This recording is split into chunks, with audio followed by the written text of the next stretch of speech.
Cuando habla Bolívar de la artillería del pensamiento, ya Bolívar sabe que hay una guerra en otra dimensión, que hay una batalla en otra dimensión, que es la batalla de las ideas, ¿verdad?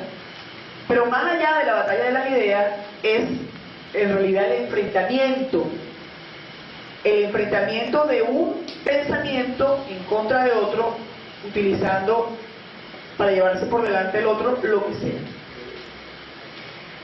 Esa guerra de cuarta generación se va perfeccionando en la medida en que se van perfeccionando las telecomunicaciones. Es decir, en la medida en que nacen, se crean, se inventan. Se inventó después de la imprenta la radio, ¿verdad? Bueno, el cine mudo, después vino la radio, después vino la televisión, y de la televisión a la fecha, las páginas, el internet. Todos esos elementos tecnológicos han apoyado, a su vez, la guerra de cuarta generación. Este término de guerra de cuarta generación, pese a que decimos, ya Bolívar lo había advertido, producto del efecto de la imprenta en la Revolución Francesa, se da a conocer públicamente, o digamos, sale de donde estaba escondido. En 1989 hubo un acontecimiento importante, vamos a ver si alguno de nosotros lo recuerda. ¿Qué ocurrió en 1989 que cambió la historia del mundo?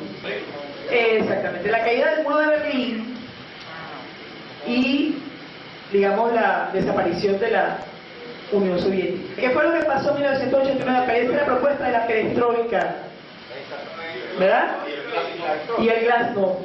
Y de allí, ahí es la caída de la Unión Soviética. No importa que se haya concretado después de la invasión a Irak, la primera invasión.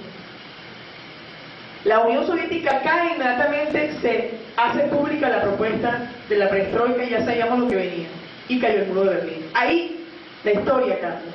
¿Y qué se produce en ese momento? La llamada Guerra Fría, ¿no?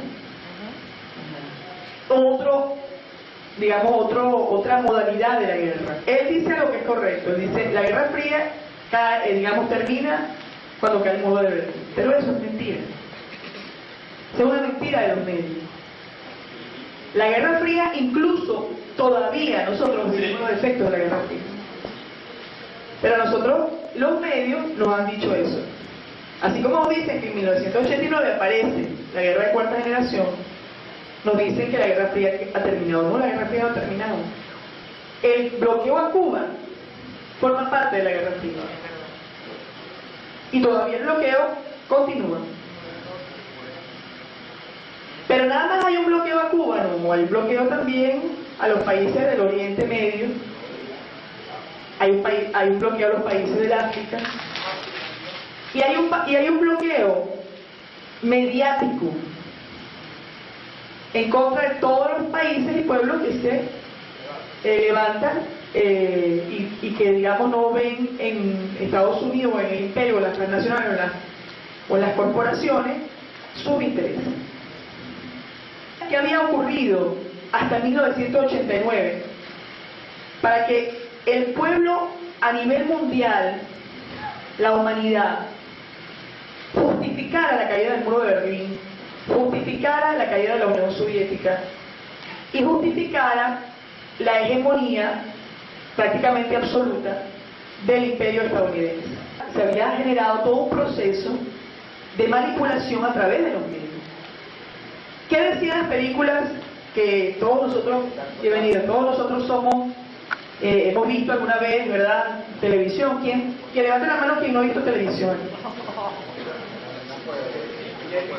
Yo pensaba encontrarme con alguien que no haya visto televisión. ¿Quién nunca ha ido al cine? ¿Y qué veíamos nosotros en las películas de televisión? O en las películas de cine. ¿A quién veíamos nosotros como los malos? A los indios. ¿A quién más?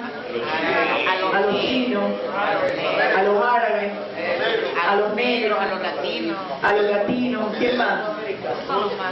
A los rusos, a los alemanes. A los alemanes, bueno, a los alemanes de Hitler, pero también Entonces, y veíamos como buenos a quiénes, a los sajones, ¿verdad? Y a los europeos que no fueran alemanes, o que no fueran, ¿verdad? Los italianos los veíamos como los héroes. Pero todo eso ha sido producto de un plan, ¿verdad? De un plan para demostrar que hay un individuo políticamente de una formación política determinada, etcétera, que es el bueno. Genéticamente es el bueno, porque además es blanco, de ojos azules, etcétera. Eso lo han hecho los medios con la gente. Y cuando cae el muro de Berlín y cuando se da traste con la Unión Soviética, la mayoría de la gente, por supuesto, exceptuando los políticos formados, etcétera, ¿verdad?, aplaudieron ese hecho, celebraron ese hecho. ¿Y qué estaban celebrando en ese momento? Estaban celebrando la hegemonía de Estados Unidos. Quienes celebraban eso estaban inconscientemente, sin, digamos, tener mucha información, celebrando la hegemonía de Estados Unidos sobre las políticas del mundo. Y eso fue a través de un medio. Ahora, eso forma parte de la contaminación en esa guerra, ¿verdad?, de cuerpo de generación. La disparo ¿a dónde? A la conciencia, porque en la batalla, en las batallas guerras, ¿verdad?, el campo de batalla, bueno, hablamos de las primeras guerras, en campos de batalla específicos. Luego vinieron estas guerras que bombardeaban indiscriminadamente, aunque en Europa, no, a diferencia de Irak, no se bombardearon catedrales, ni museos, ni se devastó la historia, ni la memoria de Europa, por alguna razón, ¿verdad? En Irak sí se destruyó todo. Pero el campo de batalla en esta guerra de cuarta generación, ¿cuál es? La mente. La mente. El campo de batalla es la mente de la gente, la mente de los ciudadanos y de las ciudadanas.